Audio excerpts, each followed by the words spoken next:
Well, we actually just got to talk to Sharon Moore, and he was talking about you, and one of the things that stood out, he said you are ultra competitive, whether it's in football or he said talking about LeBron versus Jordan. So you're obviously in Chicago now, so we need to ask you, who's the GOAT, LeBron or Jordan? Oh, that's tough. You just got a crowd reaction. I love Chicago, but I got to go with my guy, Bron. I don't know if you might have just failed the first test, Colston. I'm sorry. You're going to have to make that up to Chicago with some playing. touchdowns or something. But he also talked about you growing up in Idaho, you know, getting Idaho, and it's a town of what, 3,000 people? Yeah, 3,500, yeah. Which is crazy. Now you're in a city of 3 million. Yeah, But different. Paint the picture for us. What is Gooding, Idaho look like, and where you grew up? What's it like? Yeah, so imagine like the smallest town in Illinois.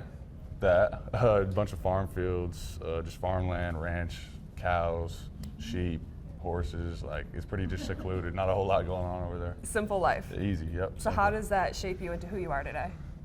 I think just like I was blessed enough to obviously grow up with a great family, and they raised me the right way, and like just the community. Like I got a bunch of family that lives there, so I feel like it's just a very hard-working community. You know, blue collar, everyone just works, and that's kind of all they do. So I think that definitely helped shape me into the man I am today, and I think definitely coming from Idaho was a blessing for sure. And you were involved in rodeos growing up? At a young age, explain that to people in Chicago.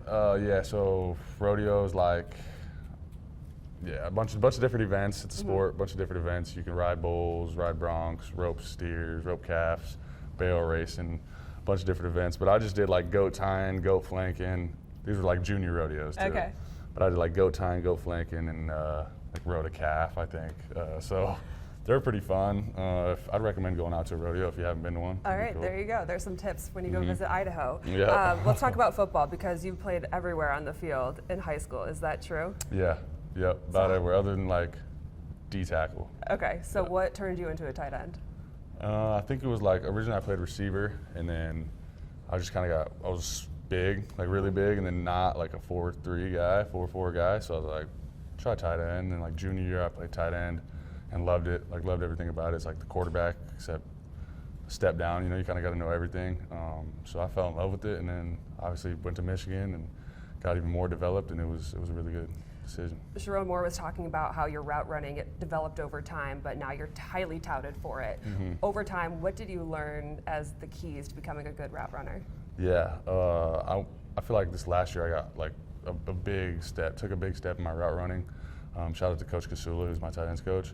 I think like it was just the details. I was just kind of lacking details, and like head down forward lean, long strides, you know, like eyes to the man, a bunch of different stuff that we could get into a lot deeper. But yeah, just the details. It was really the small details. And once I started putting those together, it was just more separation. I was just getting way more open. So you mentioned with your meeting with the Bears at your pro day, hitting it off with Ben Johnson. You said, I liked them, they liked me. So obviously you picked up on their energy, and they said you were a perfect fit for the culture and what they're trying to build here, along with your versatility. What did you pick up in that meeting where you're like, I could really see myself fitting in with this team? Yeah, just the personalities and like the attitude. When I first walked in, I was like, the energy, I was like, okay, yeah, I'm already a big fan of these guys.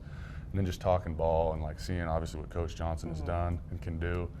And at an organization like this, like it was like definitely lit up, and I was like, all right, I could definitely see myself being here. So I'm just happy it all worked out.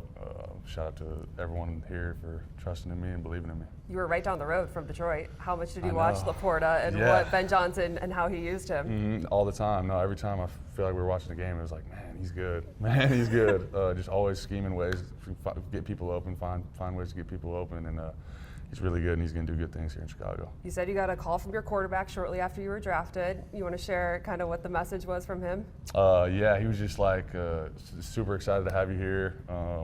We're gonna get on your butt. You know, Coach Johnson's gonna be hard on you. We're gonna be hard on you, which is wouldn't want it any other way. But he just said, we're super excited. I'll show you around when you get out here. Looking forward to winning games.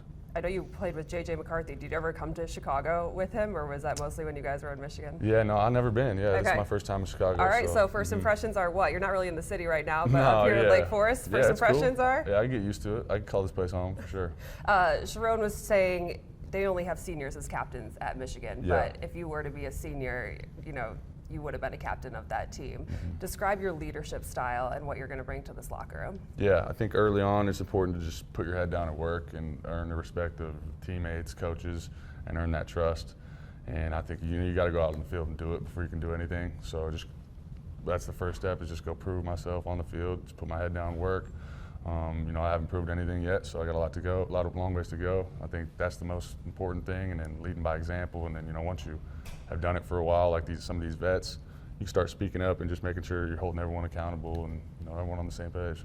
Do you have one play that you feel like sticks in mind, as if someone were to go type in Colston Loveland highlights, you would point them to and be like, that is the epitome of who I am as a player? Yeah, I think it was freshman year Purdue, Big Ten championship. Okay. Little wheel route out of the backfield.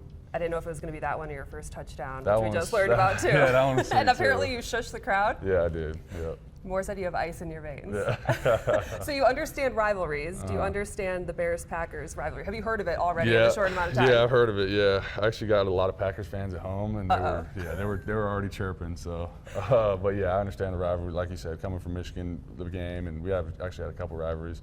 So I understand how important it is, and you got to win those games, and anything can happen in those games, no matter how the record is on both sides. So, yeah, it's war week for sure. Love that. Colston Loveland, welcome to Chicago. Thank you. Appreciate it.